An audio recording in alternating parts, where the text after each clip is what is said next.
Mesdames, Mesdemoiselles et Messieurs, citoyens du monde, comme on dit, habitants de la planète Terre, oreilles d'Abbeville, bonsoir. Dans mon pays, la France, le pays des droits de l'homme, le pays des Gaulois, le pays des Ch'tis, quand je vous dis histoire, vous me répondez? Raconte. Dans mon pays de France, on va le reprendre parce qu'on est ensemble et moi je sais que vous allez nous montrer qu'on est ensemble, n'est-ce pas?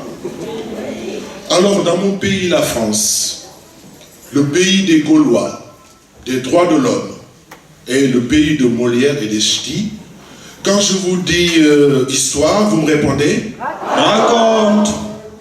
Et là-bas, dans mon pays d'Afrique, le berceau de l'humanité, le pays des baobabs, quand je vous dis les bonnes, vous me répondez? Les bonnes.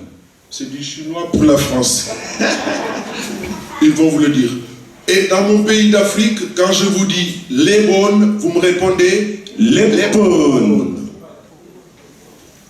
Alors, les histoires que je vais vous raconter ce soir, c'est le père de l'arrière-arrière-grand-père, de l'arrière-grand-père, du grand-père de mon père qui me les a racontées.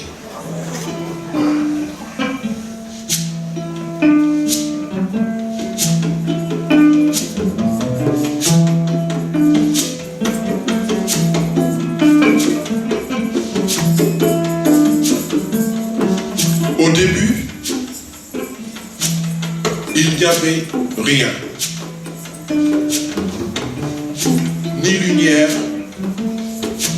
ni obscurité.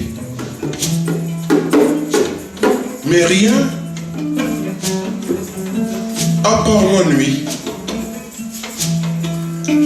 Et Birima, le roi du Djalof, il s'ennuyait à mourir, pas loin de la déprime. Et il demanda à son imagination, mais que faire? Son imagination lui répondit, hé, fabrique-toi un bongo, tu verras. Dès que tu commenceras à passer à jouer cet instrument, eh ben, l'ennui s'en ira de lui-même. Alors Yambé, Birima, le roi, écouta son imagination. Il pinça une lamelle du bongo, d'où naquit la lumière, porteur d'espoir. Une deuxième note de bongo donna naissance à l'homme, bientôt suivi par sa femme et nombreux de ses enfants.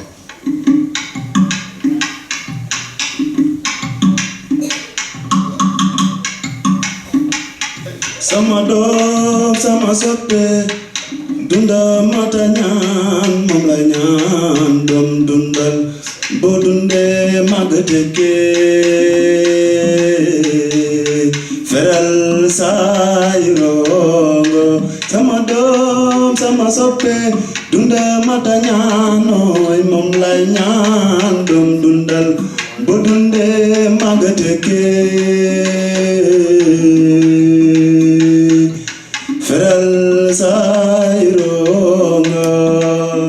C'est ainsi que tous les hommes, blancs, noirs, rouges et jaunes, sont nés du bongo.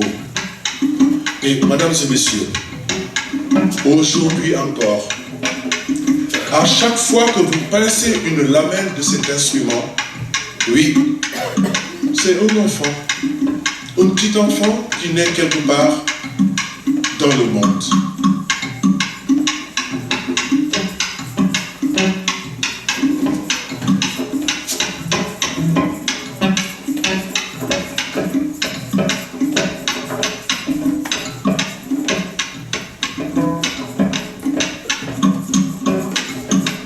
Dans mon pays de France, quand on te dit histoire, vous dites?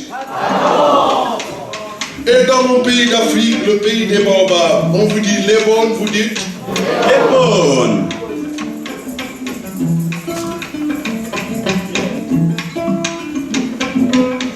Dans le nord de l'Amérique, dans une île qu'on appelait la Grande Rivière, vivait un peuple meurtri, un peuple arraché de ses terres, loin de ses coutumes, loin de ses traditions. C'était une époque noire, sombre de l'histoire.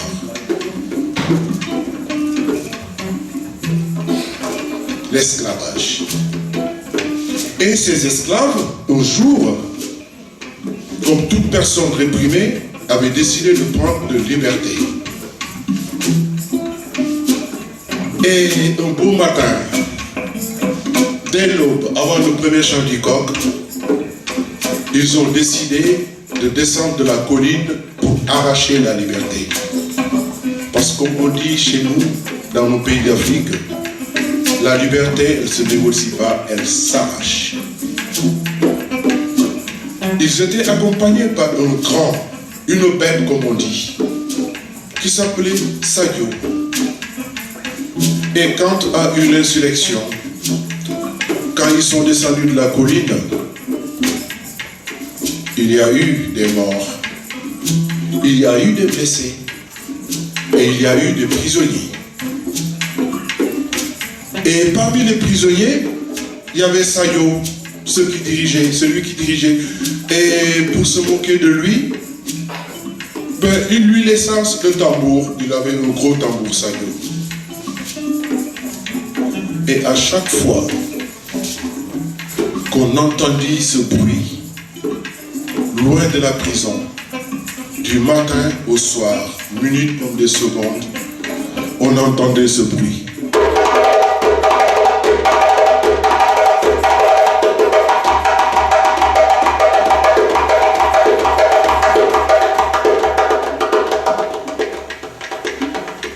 Les jours, les semaines passèrent.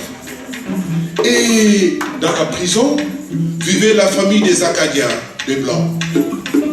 Et dans ces familles, comme on dit chez les Ch'tis, il y avait un Tchogama. Un Tchou. Et il s'appelait Pierre. Tchou-Pierre, allez, on va l'appeler Tchou-Pierre. Il était omnibulé, fasciné, attiré par cet esclave, ce grand noir avec des mains, faire du vent à toute une ville. Oui, il était énorme. Et un jour, il s'approcha timidement. Et il lui s'adressa, il dit, tu veux m'apprendre à jouer à ton tam-tam? Petit blanc là, il veut jouer tambour? Oui, petit blanc, il veut jouer tambour. Viens voir, Tchou-Pierre, viens.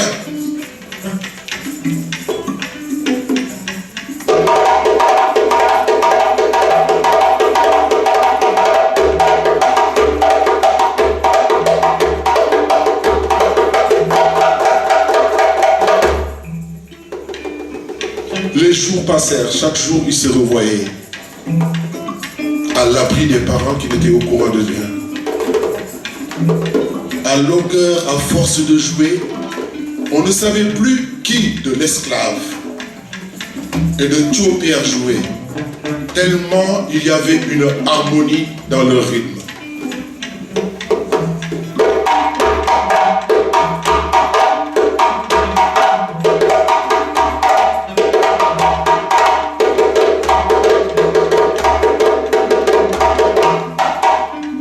Joe Pierre, content de cette relation, de cette amitié, il aida le grand esclave à s'enfuir de la prison. Et pour le récompenser, généreux comme il était, il lui laissa son djembé. Arriva, mesdames et messieurs, la deuxième insurrection, parce que je vous avais dit au début que la liberté, elle ne se négocie pas, elle s'arrache.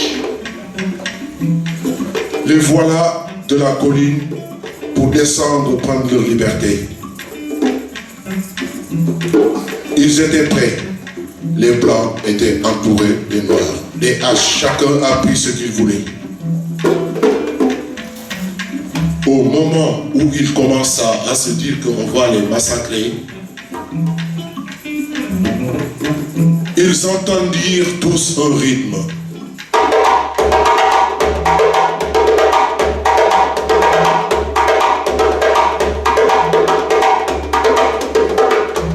Ils s'arrêtèrent tous. Ben oui, c'est un rythme qu'ils connaissaient, les esclaves. Mais quand ils se sont rendus compte de cette supercherie, parce qu'en fait c'est Joe Pierre qui jouait, alors là ils décidèrent, lui, Tiblan, tuer. Ils étaient prêts à le tuer, oui. Ils se sont rendus compte de la supercherie. Mais une voix descendue du ciel. Et cette voix qui leur disait, non, non, non, non, non. Lui, pas blanc. Lui, pas blanc. Lui, c'est Djembé Djabé. Et Djembé Djabé, c'est le roi du Djembé.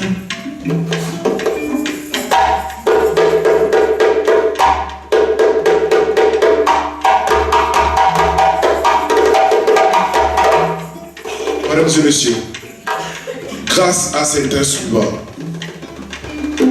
un Djembé, qui a sauvé cette relation, qui a perturbé une relation qui était antagoniste, des gens qui ne s'aimaient pas. Et grâce à cet instrument, les blancs et les noirs se sont réconciliés. Et aujourd'hui encore, à chaque fois que vous passez dans cette île de la Grande Rivière, on vous parle de l'histoire de l'esclave et de Joe Pierre.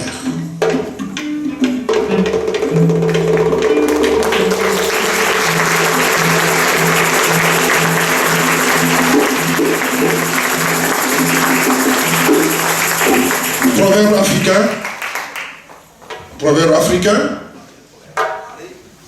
africain, raconte. Proverbe africain, on dit chez moi dans le pays des baobabs qu'un homme courageux,